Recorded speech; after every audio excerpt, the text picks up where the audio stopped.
I'm a former New York State Supreme Court Justice. Let me tell you about a real case story. Today in the United States, we have millions of elderly people who are in nursing homes. Now, the nursing home business has grown to be a major profit-making business.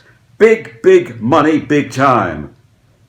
And somehow to the disadvantage of many of our elderly people. Now, the likelihood is that you probably have had a member of the family in a nursing home, or perhaps you have a member of the family in a nursing home even today.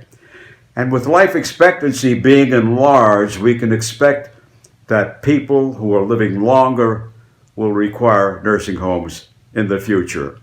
Now, that means that nursing homes must take care of the patients in those homes and must care for them as human beings to make sure that they receive the kind of care and attention that they deserve. The family members are so concerned about this, about the loved ones who are in the nursing homes. And unfortunately, there are those nursing homes who just turn their backs and do not do what they're supposed to do. Which takes me to the sad, tragic story of Mr. Johnson, one of our former clients. Now, Mr. Johnson, an elderly man, was in a nursing home in New York. Now, while he's there, he's developing bed sores, ulcers in his backside, ulcers throughout his back area because he's not being turned properly. In addition to which, he's constantly falling. He's a candidate to fall because his balance, as elderly people suffer for the most part, is not particularly there.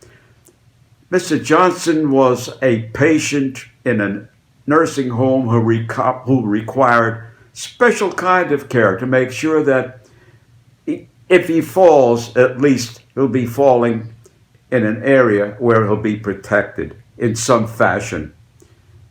Now, he fell in the dining room, he fell out of bed, he fell on the floor, he fell as a chronic faller, which meant that he required some special kind of care and special kind of observation from the nursing staff, which he didn't receive. Now, what kind of care can one give?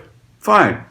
If you have a patient who is falling, first of all, you can have some alarm under the mattress.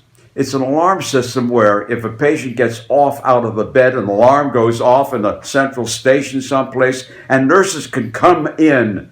But you know what? Most of these places, most of these nursing homes don't do that. Why? Because the alarms keep on going off and they don't want to be inconvenienced. Imagine that. A human being is there in bed and they don't want to be inconvenienced. How can we stand for that? Let me take you back to Mr. Johnson. With this chronic history of falling, at one particular time, he's found on the floor of his bed, by the bed. He has a fractured hip. And ultimately, as a consequence of that, he ultimately dies. Ultimately dies. This man who was loved by his family, cared for by his family, but unfortunately, he wasn't given the kind of care and treatment.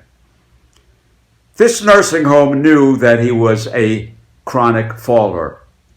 And instead of having the alarm, which they should have had, they could have had some kind of a mattress by the bed, which are available, so that if he does fall, he's falling upon a soft surface and he's not going to fracture a hip, which with an elderly person is a very dangerous element that can produce unfortunately, death, as it did in this particular case.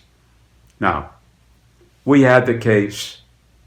We saw what this nursing home failed to do, and we made the claims on behalf of the family.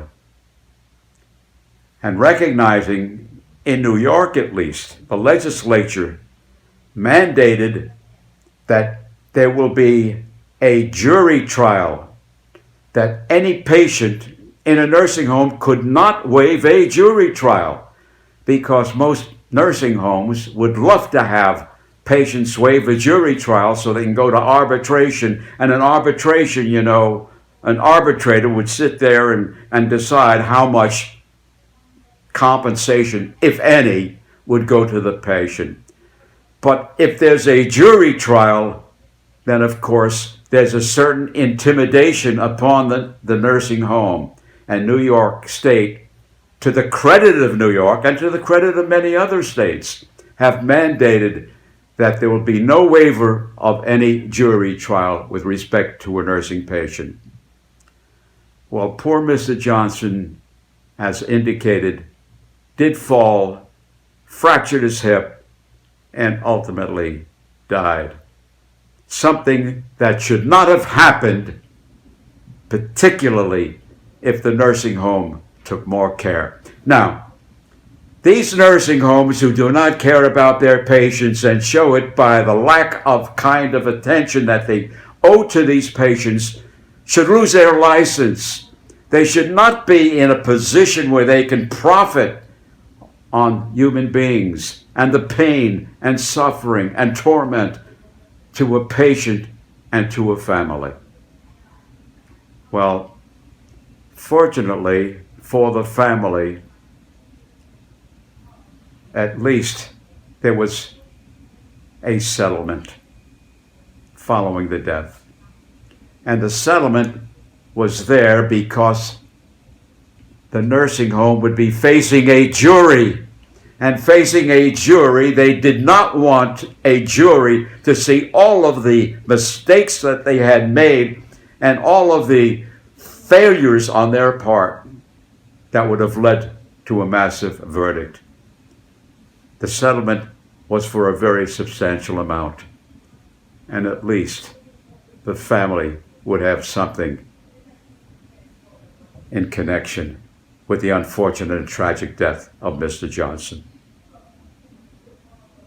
Well, that's it.